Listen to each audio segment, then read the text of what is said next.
اعوذ باللہ من الشیطان الرجیم بسم اللہ الرحمن الرحیم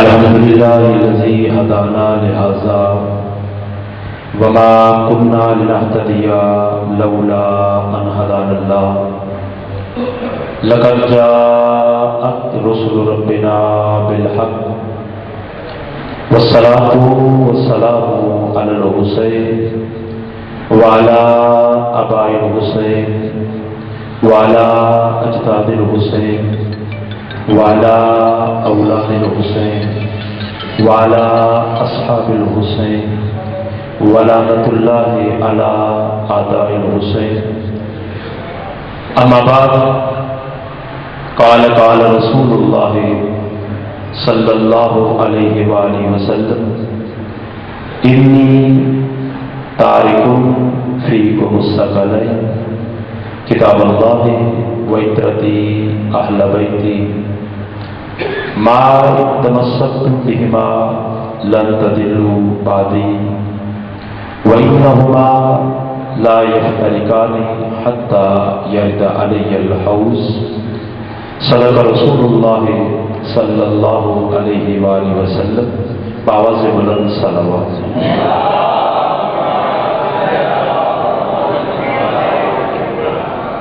فرش ادا پہ جتنے حضرات تشریف لائے ہیں سب کی عقیدتوں کو خلوص کو اللہ محمد و آل محمد کا صدقہ اپنی بارگاہ میں قبول منظور فرمائے۔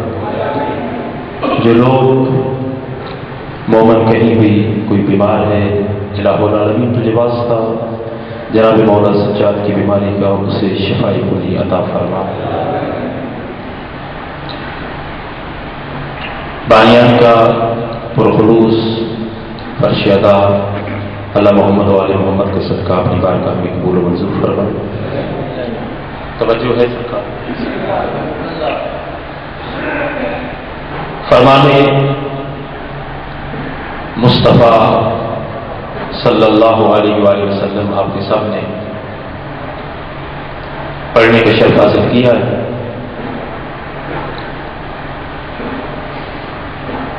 اس فرمان کو سامنے رکھا جائے تو کوئی مشکل نہیں ہے کہ اس شخص کو صراط مستقیم نہ ملے۔ مسلمانوں کا سب سے بڑا نقصان اس وقت ہوا جب بنو امیہ کے زرخرید ملاؤں نے ایسی روایات اپنی طرف سے لکھ کر ختمی مرتبت جناب رسول اللہ کے ساتھ منسوخ کر دی کہ جن روایات کا رسالت کے ساتھ کوئی تعلق نہیں۔ ایک روایت مسلمانوں نے اپنی کتابوں میں لکھی ہے کہ رسول اللہ صلی اللہ علیہ وسلم نے فرمایا کہ میرے جانے کے بعد دین کا سارا نظام جو ہے یہ میں امت کے حوالے کر کے جا رہا ہوں۔ جب یہ روایتیں مسلمانوں کی کتابوں میں درج ہوگی تو ظاہر بات ہے وہاں سے زوال شروع ہوا۔ حالانکہ بڑا واضح ہے کہ رسول اللہ صلی اللہ علیہ وسلم اپنی زندگی میں امت کے حوالے دو چیزیں کر کے گئے ہیں۔ ان میں ایک قرآن ہے اور دوسرا اہل بیت ہے۔ ایک خاموش ہے ایک بولتا ہوا ہے۔ اس حدیث کو اگر سامنے رکھا جائے تو میں ممبر حسین پر ہوں، اللہ کو گواہ بنا کے کہہ رہا ہوں، صراط مستقیم سامنے نظر آتا ہے۔ اگر اس حدیث کو سامنے رکھا جائے، رسول اللہ نے فرمایا ایک قرآن، دوسرا اہل بیت، دو چیزیں چھوڑ کے جا رہا ہوں، دو عادل چھوڑ کے جا رہا ہوں، ایک قرآن، دوسرا اہل بیت، دو خلیفے چھوڑ کے جا رہا ہوں، ایک قرآن، ایک اہل بیت، دو امین چھوڑ کے جا رہا ہوں، ایک قرآن، ایک اہل بیت۔ اب قرآن 6666 آیات پر 14 صدیوں سے سب کا اتفاق ہے، بسم اللہ کی بات سے لے کر والناس کی سین تک اس پر سب کا اتفاق ہے، لیکن قرآن سب کے گھر میں سب تسلیم کرتے ہیں، مانتے ہیں، لیکن قرآن تو مشکل ہے۔ اب اسی قرآن کو اگر سمجھنا ہے، اس کا معنی لینا ہے، تو رسول اللہ وہ دروازہ بھی بتا کے گئے ہیں کہ قرآن کا معنی کس سے لینا ہے، وہ بھی رسول اللہ بتا کے۔ ایسی کوئی بات نہیں کہ دین کے اندر جو رسول اللہ چھوڑ کے گئے ہو امت کو بتایا نہ ہو۔ ایک ہے قرآن، دوسرا ہے اہل بیت۔ آپ قرآن کو اگر سامنے رکھو، قرآن کو کھولو، سامنے رکھو، اور اسی قرآن سے معنی وہاں سے لو جہاں سے نبی برحق محمد مصطفیٰ نے تمہیں بتایا ہے، تو آج ہی یہ آزما لو کہ خدا کی قسم اگر قرآن کھول کے سامنے رکھو تو جس نے کہا ہے نا یہ اللہ کا قرآن ہے، اسی محمد نے فرمایا کہ قرآن کے معنی کا نام علی۔ آج بھی اگر اس دروازے سے معنی لیا جائے اور اس ہستی سے معنی لیا جائے اور اس ہستی سے قرآن کا مفہوم لیا جائے اور اس ہستی سے اگر قرآن کی تشریح لی جائے تو صراط مستقیم آپ بھی مل سکتا ہے۔ مشکل نہیں ہے، کیونکہ دو چیزیں جب رسول اللہ دے کر کے، ایک قرآن اور دوسرا اہل بیت۔ قرآن اللہ کا کلام ہے، اس کا معنی جو ہے اہل بیت سے لینا ہے۔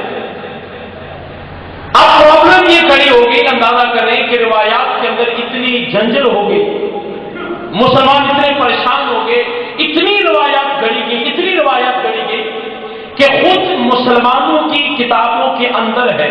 میں ہر وقت کتابوں کے اندر رہتا ہوں۔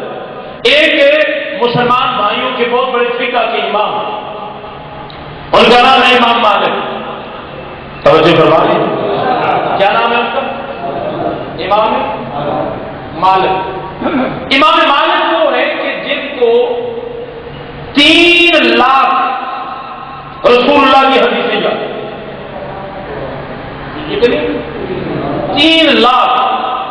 امام مالک وہ ہے جن کو رسول اللہ کی 3 لاکھ حدیثیں یاد تھا۔ ٹھیک ہو گئے؟ اچھا، تو 3 لاکھ حدیثیں یاد ہیں اور انہوں نے اپنی کتاب کے اندر حدیثوں کو جو نقل کیا ہے ان کی تعداد ہے 30,000۔ کتنی ہے؟ 30,000۔ یاد کتنی ہے؟ ادھر سے نہیں آواز کتنی یاد ہے؟ 3 لاکھ۔ کتاب کے اندر نقل کتنی ہے؟ 30,000۔ باقی کہاں گئے؟ توجہ فرمائیں، باقی کہاں گئے؟ سوال ہے نا، سوال ہے، آپ پہ سوال نہیں، یہ سوال جن پہ ہے انہیں پہ ہے۔ 14 صدیاں ہوگی جواب نہیں دے سکتے۔ سوال ہے اپنی جگہ پہ کھڑا ہے کہ 3 لاکھ حدیثیں یاد ہے، نقل کتنی کی؟ 30,000۔ باقی کہاں گئے؟ کوئی جواب نہیں۔ ایک سوال ہے، سوالیہ نشان ہے اور یہ رہے گا۔ اچھا، آگے کیا ہوا؟ سب سے بڑی بنیادی کتاب اہل سنت کی وہ ہے بخاری، اور صرف بخاری نہیں، اس کے ساتھ لگا ہوا ہے صحیح بخاری، اور وہ جو صحیح بخاری ہے نا، اس بخاری نے 29,000 حدیثوں میں صرف 6,000 حدیثوں کو دی، جو 20,000 کام دی۔ اگر وہ 30,000 سچی ہوتی، صحیح ہوتی، تو پھر امام بخاری نے صرف 6,000 کو کیوں نہیں؟ سمجھ آؤ؟ یعنی 30,000 حدیثوں میں صرف امام بخاری نے 6,000 حدیثوں کو لیا، 24,000 کہاں چلی گئی؟ ہم نہ غلط کہتے ہیں نہ صحیح کہتے ہیں، کوئی نہیں، لیکن ہمارا سوال تو ہے نا، ہمیں بتایا جائے۔ آج کا نوجوان جو ہے بڑا پریشان ہے کہ میں کہاں چلا جاؤں۔ پریشانی یہی ہے کہ فرمان مصطفیٰ، جو سچا فرمان مصطفیٰ تھا، اسے چھوڑ دیا۔ پریشانی یہ 30,000 میں سے بخاری نے 6,000 کو لیا، 24,000 ٹھیک، 24,000 نہیں، 6,000 کو لیا۔ توجہ فرما رہے ہیں۔ اب سوال یہ پیدا ہوتا ہے، پھر اس 6,000 میں آپ ذرا انصاف دیکھیں، اس پورے 6,000 کو دیکھیں، ایک بھی روایت ایسی نہیں جو جناب حضرت ابو طالب سے نہیں، تو سمجھ ہم نہیں پی۔ اے بخاری پڑھی ہے تو میں دسنا، پڑھ کے آئے میں دستا، ایک بھی روایت نہیں جو جناب حضرت ابو طالب سے نہیں، اور کتنی ایسی روایتیں ہیں جو دشمنان حسین سے نہیں۔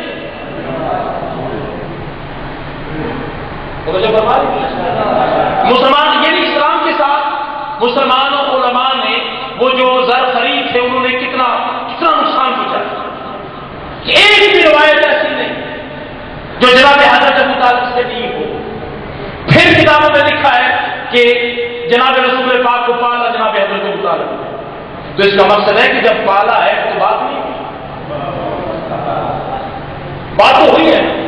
اچھا، کتنا بڑا نقصان ہوا ہے کہ جنہوں نے رسالت کو پالا ہے مسلمانوں نے ان کے متعلق لکھ دیا کلمہ نہیں پڑھا،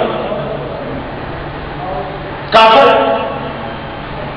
ایک وہ کافر ہے اور ایک وہ ہے جنہوں نے علی بن ولی اللہ پڑھا، دو کافر، ٹھیک ہے؟